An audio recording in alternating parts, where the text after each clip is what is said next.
la violence et l'extrémisme. Je vous remercie. Cette approche sécuritaire a été basée sur un certain nombre de constats, dont le premier est le contexte international que nous connaissons tous. Ensuite, notre propre contexte mauritanien, à partir duquel nous avons dégagé notre approche, ces différents fondements et développé les résultats. Le contexte international, c'est un contexte qui, donc, depuis ce qu'on a appelé le printemps arabe et avant, est un contexte de désordre, de déconstruction de beaucoup d'États, et qui donc se répartit sur, bien sûr, toute la zone. Et particulièrement la zone dans laquelle nous trouvons, qui est la zone du Sahel, du Sahara, avec la Mauritanie fermée, ce que l'on appelle l'arc de crise aujourd'hui, et donc le Grand Sahara, s'étale de l'océan Atlantique où nous nous trouvons jusqu'à la mer Rouge et même au-delà. Le problème libyen est un problème fondamentalement important et particulièrement inquiétant pour nous tous. C'est un très grand pays. Il est au cœur de ce qu'on appelle l'Afrique, donc maghrébine, et le Moyen-Orient, l'Égypte. Et aujourd'hui, la Libye est un pays incontrôlé, dans lequel s'activent beaucoup de mouvements terroristes extrémistes. Il sert de tête de pont entre les groupes extrémistes, aussi bien au niveau de la Somalie que de l'Égypte et ailleurs, mais aussi c'est lui qui alimente aujourd'hui les différentes activités terroristes au nord du Mali, mais aussi au Nigeria et ailleurs. Il est établi que la dernière actualité nous montre que Daesh est présent de façon extrêmement importante en Libye, mais aussi d'autres groupes terroristes qui sont présents, d'autres groupes crapuleux, le trafic des êtres humains, etc. Donc c'est particulièrement inquiétant pour nous tous. Ce contexte mondial, bien sûr, il y a aussi le contexte mauritanien. Nous sommes un pays très vaste, nous avons une vieille civilisation, cet espace sahélien est le nôtre. Nous avons des affinités culturelles avec tout cet espace, nous parlons quasiment le même langage, nous avons à un certain moment été ensemble.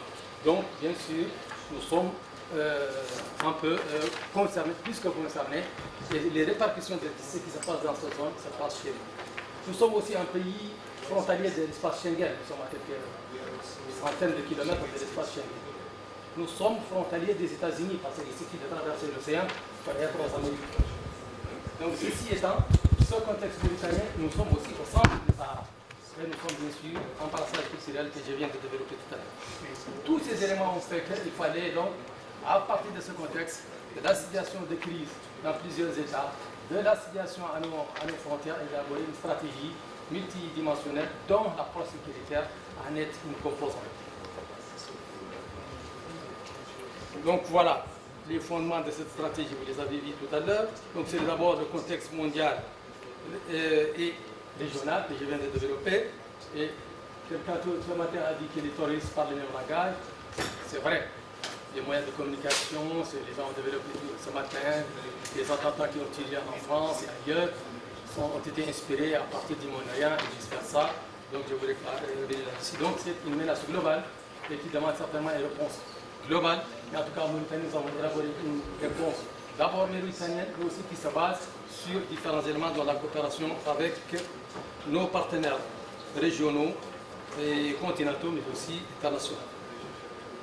À partir de cette lecture du contexte donc, mondial et local, nous avons élaboré une stratégie, une approche mauritanienne de sécurité qui repose principalement sur trois piliers. Quels sont ces piliers? C'est d'abord la protection de notre territoire. Ensuite, la prévention d'abord, la protection de notre territoire et poursuite de nos ennemis, et aussi les poursuites judiciaires, et aussi la coopération internationale. En quoi consiste la coopération de notre territoire? Parce que le président dit que nous n'avons que 20 minutes, il faut y aller trop vite.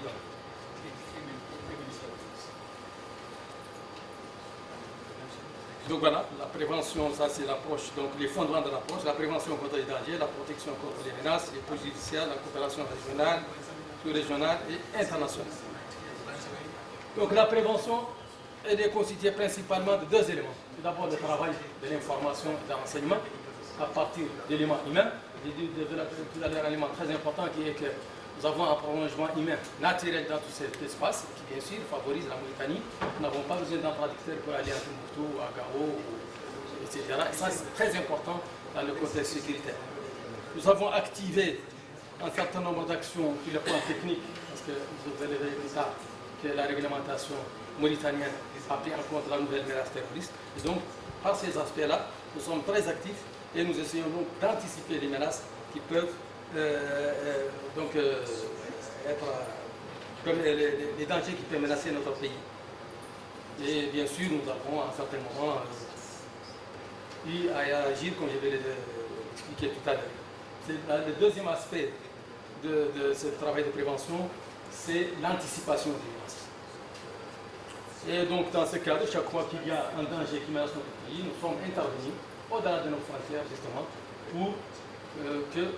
pour étouffer cette menace standard, et ça s'est passé en plusieurs cas. Mais aussi, nous avons eu à amener des terroristes qui ont kidnappé des touristes ou des étrangers de chez nous. Des opérations qualitatives ont été menées par la Mauritanie pour ramener ces terroristes et les juger en Mauritanie. Donc ça, c'est le premier aspect, c'est la protection, et c'est fondamental, parce qu'il faut d'abord anticiper la menace pour empêcher, et Dieu merci, c'est pourquoi nous vivons donc dans ce climat de paix. Le deuxième, c'est la protection. La protection de notre territoire national, bien sûr avec des officiers qui connaissent de quoi il s'agit, la défense opérationnelle du territoire, ça c'est un des aspects sur lesquels nous travaillons ensemble. D'abord, nous avons organisé la gestion de notre territoire national. Pardon. Oui. Nous avons donc organisé la gestion des flux migratoires. Nous avons créé des ports frontaliers. On peut les créer des passages obligatoires. Nous avons créé une zone militaire interdite d'accès. C'est-à-dire de laquelle on peut ni entrer ni sortir. Ces ports frontaliers sont réglementés, disposent d'un matériel extrêmement performant. J'en parle ici. Et c'est tout celui qui ne passe pas par ces postes est considéré comme étant en situation irrégulière en Mauritanie.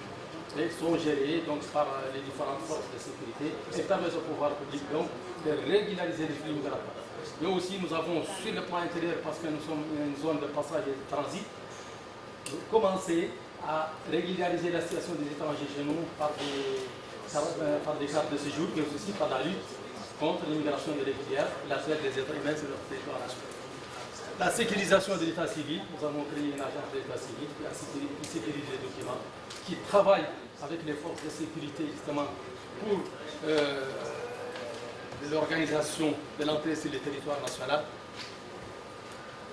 Et qui donc, les documents mauritaniens aujourd'hui sont des documents infalsifiables, ce qui est un grand pas dans la lutte justement contre le terrorisme, parce que la plupart des gens utilisent de faux documents.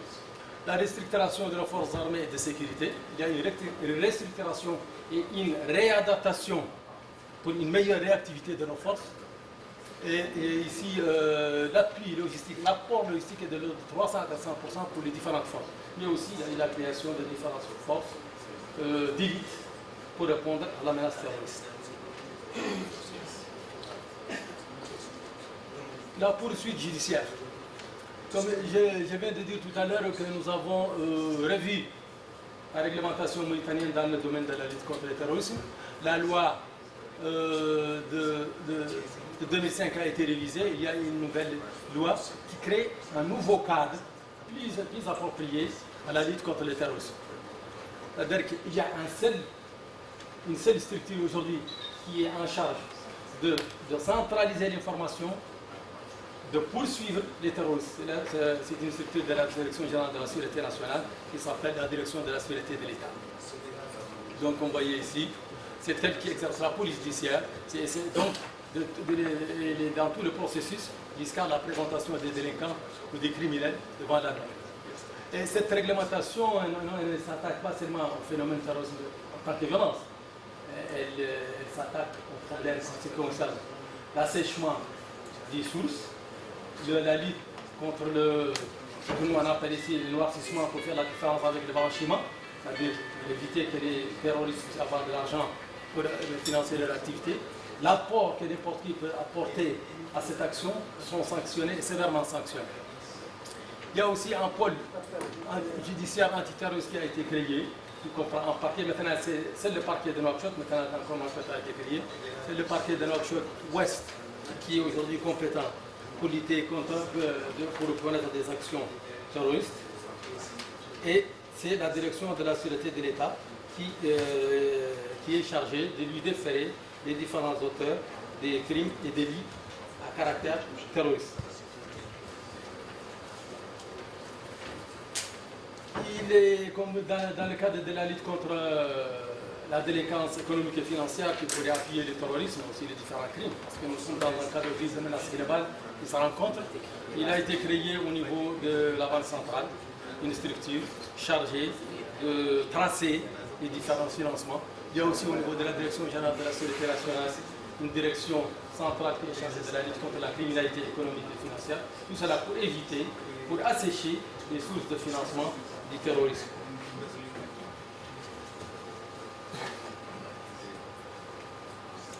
Donc aujourd'hui, il y a un seul pôle qui traite de tous les points de terrorisme, il est à Nouakchott, tant sur le plan de la police judiciaire, dans le plan de la sûreté de l'État, que sur le plan de la justice. En matière de coopération, donc je vais revenir certainement sur ce qu'a dit son Excellence tout à l'heure. Nous avons ratifié différentes conventions internationales, la Convention internationale de lutte contre le financement du terrorisme, la Convention de l'unité africaine de la protection contre les actes terroristes, différentes conventions. Maintenant, nous sommes également sur le plan local et sur le plan régional, nous avons un certain nombre d'organismes sécuritaires qui travaillent ensemble. Et parmi les plus importants, c'est donc le G5 qui vient tout à l'heure d'évoquer son Excellence, qui est une idée de la Mauritanie, qui est là et qui regroupe 5 États, qui vient de créer une plateforme de sécurité qui est installée à la Direction générale de la Sécurité nationale et qui se charge donc de recueillir les informations auprès de tous les États de la sous-région et de les rediffuser auprès de chaque État séparément et de les diffuser, donc de les centraliser ici au niveau de Nouakchott et les diffuser au niveau des États. Et nous sommes en train également de voir des moyens de coopération avec les autres États qui ne sont pas membres du G5 dans ce cadre pour une mutualisation de l'information. Il y a l'IFI, il y a le CEMOC, certainement les collègues militaires vont en parler. Et j'ai dit tout à l'heure que l'action du G5 est une action qui est en train d'être une action première, pionnière, je veux dire, qui s'est inspirée